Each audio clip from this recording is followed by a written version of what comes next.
buat jemaat-jemaat GPPI Hati Bapa Ministry Bali. Pada kesempatan di sore hari yang indah ini, di awal bulan Mei tahun 2020, kita berjumpa kembali dalam acara ibadah dengan streaming. Pada kesempatan ini, sebelum kita mulai pemberitaan firman Tuhan, kita akan berdoa, minta pimpinan, bimbingan, penyertaan daripada Tuhan Yesus Kristus. Mari kita berdoa.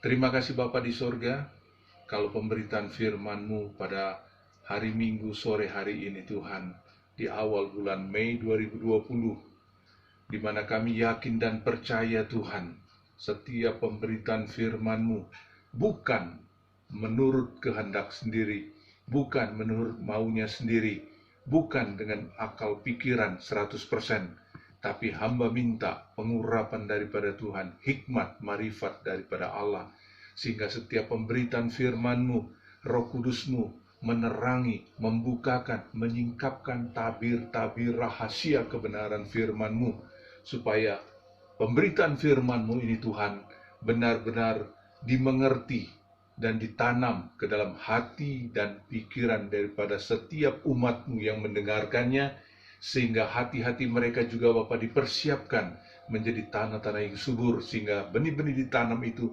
bertumbuh subur dan bahkan berbuah sesuai dengan kehendak Bapa di sorga, seperti dalam Yohanes pasal 15. Terima kasih Tuhan, urapi hamba-Mu. Begitu juga yang mendengarkan pemberitaan firman hari ini. Hamba serahkan semuanya kepada Bapa di dalam nama Yesus melalui pekerjaan Allah Roh Kudus. Haleluya. Amin. Puji Tuhan, saudara-saudara yang saya kasih dalam Tuhan Yesus Kristus, hari ini kita berbicara mengenai air kehidupan, yaitu dalam Wahyu pasal 22 ayat 1 sampai yang kelima berbunyi demikian. Saya bacakan dulu. Lalu ia menunjukkan kepadaku sungai air kehidupan yang jernih bagaikan kristal dan mengalir keluar dari takhta Allah dan takhta anak domba itu. Di tengah-tengah jalan kota itu, yaitu di seberang menyeberang sungai itu, ada pohon-pohon kehidupan yang berbuah 12 kali tiap-tiap bulan sekali, dan daun pohon-pohon itu dipakai untuk menyembuhkan bangsa-bangsa. Maka tidak akan ada lagi laknat.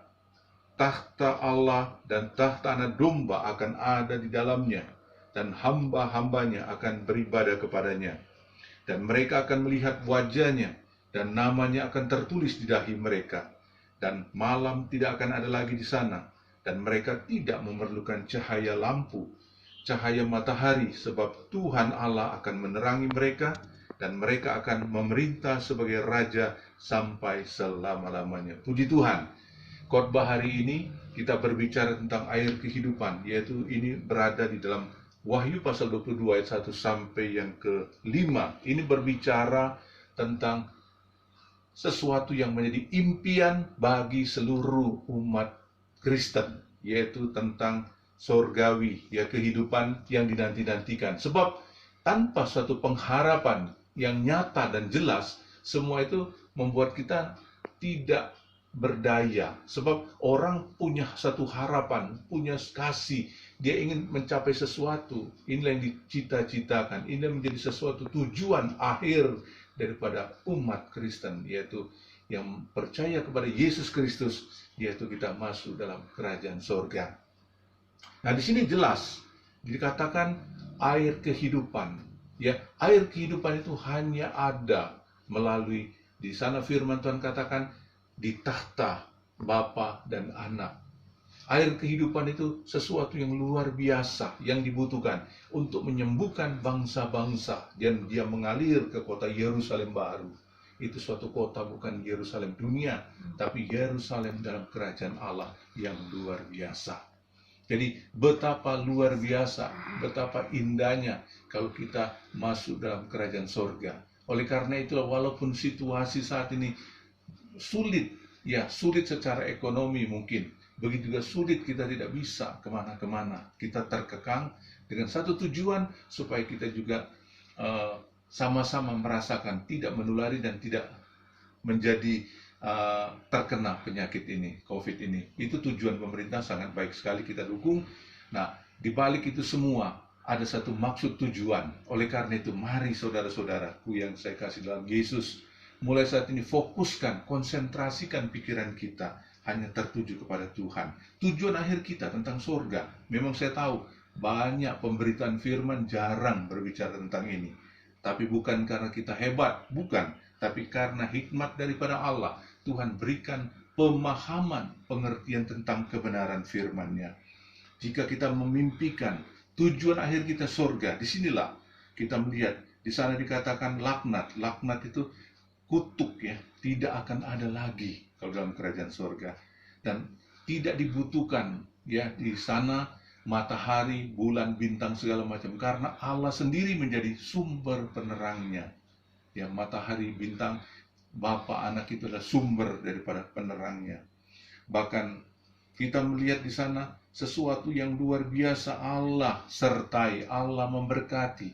Tidak seperti dalam dunia ini kita banyak penderitaan, banyak tangisan air mata, banyak kesulitan, banyak kesukaran. Manusia hidup menurut maunya sendiri, karena masih sekarang ini di dunia ini roh jahat berkuasa atas dunia ketika manusia jatuh dalam dosa. Sehingga apa yang dilakukan manusia pada dasarnya dosa, dosa, dan dosa. Tapi ketika kita di surga, dosa sudah tidak ada lagi.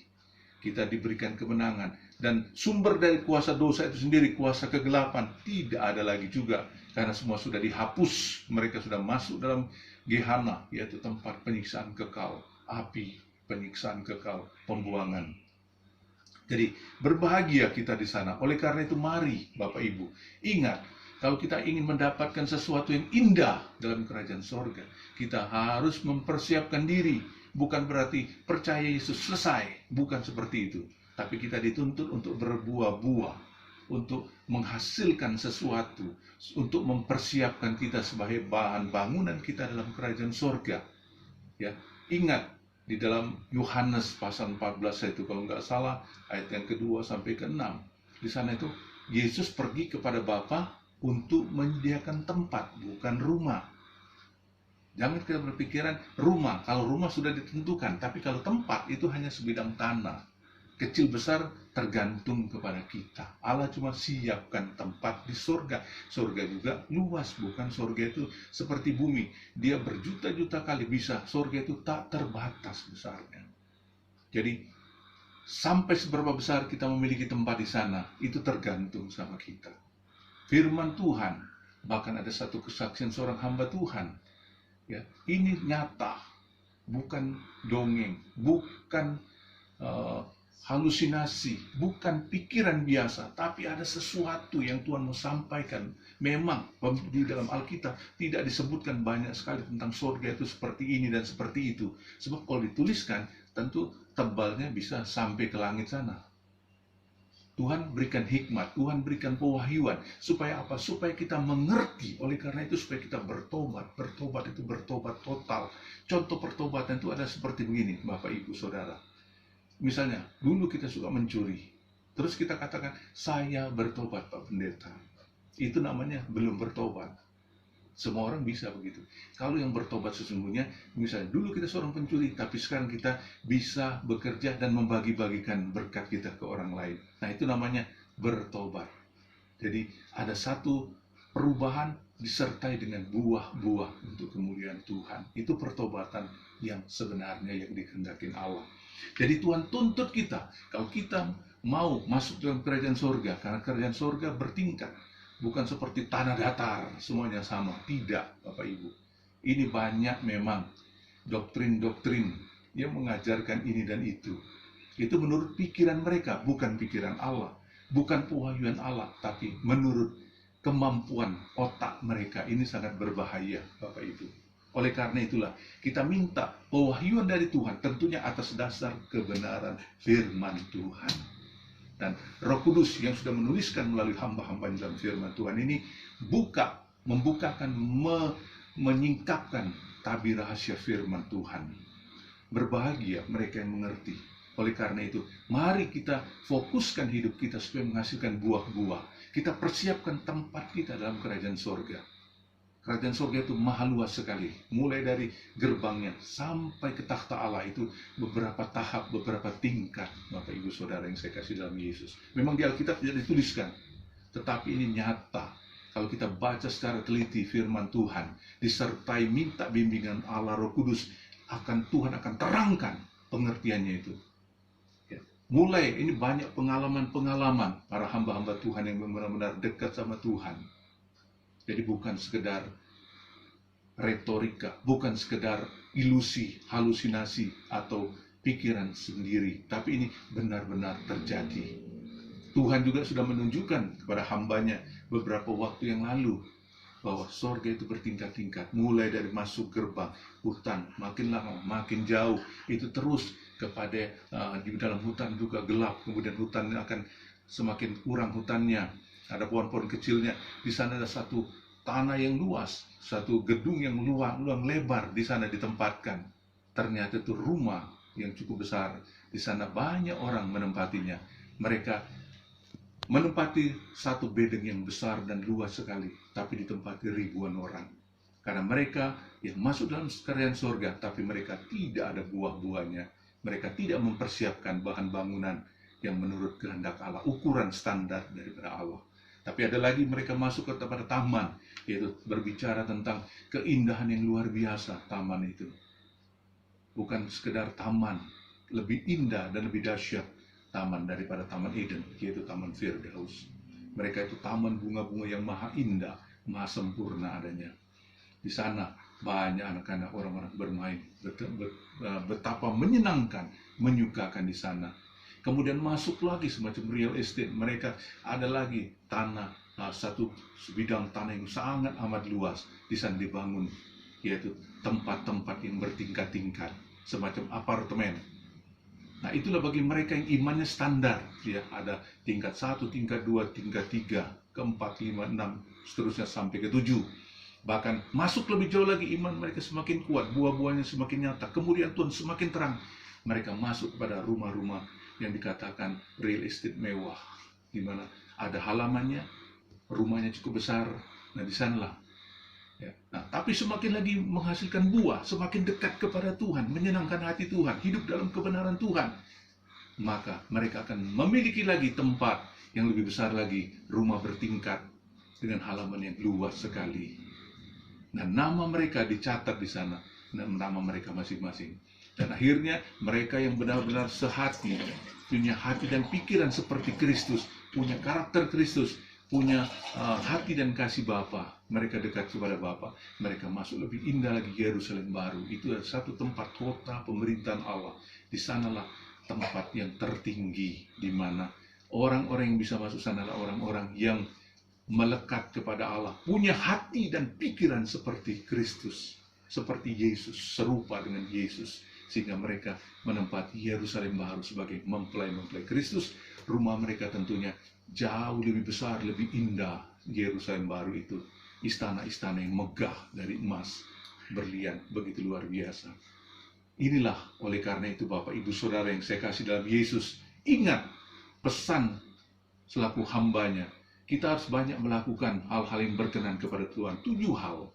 Yang pertama, seberapa banyak waktu kita untuk menyembah Tuhan. Seberapa banyak waktu kita untuk memuji Tuhan. Seberapa banyak waktu kita untuk membaca firman Tuhan dan melakukannya. Bukan hanya baca tok, tapi melakukannya.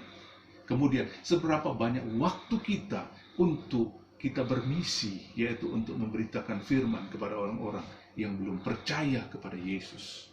Kemudian, berapa banyak waktu kita untuk berkorban bagi pekerjaan Tuhan. Berapa banyak waktu, kemudian berapa besar, atau maksudnya sampai di mana ketaatan kesetiaan kita untuk membalikan persepuluhan. Ini penting Bapak Ibu, karena banyak pengajaran, banyak doktrin mengatakan tidak ada perpuluhan. Mereka potong firman Tuhan hanya perjanjian baru saja. Ini benar-benar salah total. Karena firman perjanjian lama itu ada karena ada perjanjian baru, ada karena perjanjian lama. Jadi itu adalah gambaran kesempurnaannya dari perjanjian lama, perjanjian baru, yaitu pribadi Yesus Kristus. Jadi jangan coba-coba, siapapun dia, hamba Tuhan apapun, berani-berani memilah perjanjian lama, perjanjian baru. Tidak ada manfaat perjanjian lama. Itu berarti dia sudah menyimpang dari kebenaran firman Tuhan. Nah, kemudian Tuhan minta nuntut kita, seberapa banyak kita untuk melakukan pekerjaan Tuhan, apapun pekerjaan Tuhan. Mungkin pekerjaan Tuhan itu dipikir hanya perkhotbah, bukan Bapak Ibu. Bisa kita memuji Tuhan, bisa kita menyembah Tuhan, bisa kita membersihkan gereja, bisa kita menyapu, bisa kita mengepel, dan apapun yang Tuhan suruh perintahkan kita lakukan dengan senang hati, dengan hati yang bersuka cita, penuh pujian kepada Tuhan. Tuhan hargai, itu nilainya sama semua. Oleh karena itulah, mulai saat ini lakukan 7 hal itu, supaya kita mempersiapkan hidup kita, yaitu seperti dalam Wahyu pasal 22 ayat 1 sampai yang ke-5 tadi. Kita mendapatkan satu tempat, Yerusalem baru, kota yang maha indah, yang dinanti-nantikan oleh setiap orang-orang percaya kepada Tuhan. Nah, kita akhiri ibadah kita dengan satu penuh pengucapan syukur, yaitu di hadapan kita ada perjamuan yang kudus. Saya sudah kasihkan kepada Bapak Ibu semua. Di tangan saya ini, di tangan kanan, yaitu roti, berbicara, sudah dikuduskan menjadi tubuh Tuhan. Anggur, tangan kiri adalah darah Tuhan Yesus Kristus. Kita makan bersama-sama seperti dalam 1 Korintus pasal 11. Itu jelas. Kita harus makan, minta pengampunan dari Tuhan. Terima kasih Tuhan layakkan untuk makan tubuh dan minum darah Tuhan, sehingga menjadi obat, menjadi kekuatan, menyatu, melekat, dan kami mempunyai gen DNA daripada Allah sendiri, sehingga hidup kami diberkati dan dipakai Tuhan luar biasa. Terima kasih Tuhan, kami makan tubuh dan minum darah-Mu. Kita makan bersama-sama dalam nama Yesus.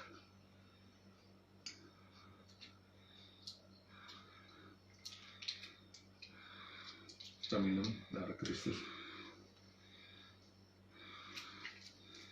Puji Tuhan. Jadi betapa indahnya mulai saat ini, Bapak Ibu Saudara kasih dalam Tuhan Yesus Kristus, kita persiapkan 7 hal itu untuk melekat kepada Tuhan. Lakukan, jangan sekedar ditonton, dicatat, diingat, tapi lakukan dengan takut Tuhan, dengan mengasihi Tuhan, dengan mencintai Tuhan. Karena di samping sana, di seberang sana, dimensi yang lain, surga sudah menjadi bagian dalam kehidupan kita. Kita akan menempati tempat yang terindah, yaitu dalam tempat kerajaan Allah, pusat pemerintahan Allah, yaitu Yerusalem baru. Kita akhiri khotbah kita sore hari ini kita dengan berdoa. Terima kasih Bapa, kami mengucap syukur dan berterima kasih pemberitaan firman sudah disampaikan. Biarlah ini menjadi sesuatu yang baru bagi mereka, tapi mereka menjadi pelaku bukan mendengar, supaya mereka diberkati dan mereka mempersiapkan Tuhan, mempersiapkan hidup mereka, hati dan pikiran mereka untuk mereka masuk ke dalam Yerusalem baru. Dan bahkan kami percaya mereka-mereka yang sakit saat ini Tuhan, hamba percaya, hamba doakan Tuhan, hum likarihim syikarihim laikan hum likarihim simetanihim Holy Bapa, Holy Yesus, Holy Roh Kudus, Jamalikum tumsyikarihim laikan hum likarihim syimetanihim Holy Bapa, Holy Yesus, Holy Roh Kudus, dalam nama Tuhan Yesus Kristus, hamba berdoa Tuhan, bagi umat-Mu yang sakit saat ini Tuhan, sakit apapun dia Tuhan, tidak terkecuali, demi nama Allah Bapa, Anak dan Roh Kudus, penyakit itu dalam nama Yesus sembuh. Penyakit itu Tuhan, kami tahu ada 3 hal. Pertama, karena dosa, ampuni dosa dan kesalahannya, maka terjadi kesembuhan. Penyakit disebabkan oleh kelalaian tubuhnya, misalnya dia bermalas-malasan, tidak melakukan ini dan itu, ampuni juga Tuhan, supaya dia semakin diubah hidupnya Tuhan, dan penyakit itu disembuhkan dalam nama Yesus. Dan ada juga penyakit disebabkan oleh gangguan, serangan roh jahat. Bisa saja orang memakai karena tidak suka pakai santet, ilmu kebatinan dan segala macam, tapi kami percaya Allah lebih maha besar. Di dalam nama Yesus sembuh dari segala penyakit mereka. Mereka yang diikat kuasa kegelapan, dalam nama Yesus mereka terputus, terlepas, terbebas, dan mereka disembuhkan oleh Tuhan. Ada mukjizat, ada kesembuhan, ada kelepasan, ada berkat Tuhan memenuhi kehidupan mereka yang luar biasa. Terima kasih Bapa. Terima kasih Tuhan. Kami mengucap syukur buat semua ini, dan kami akhiri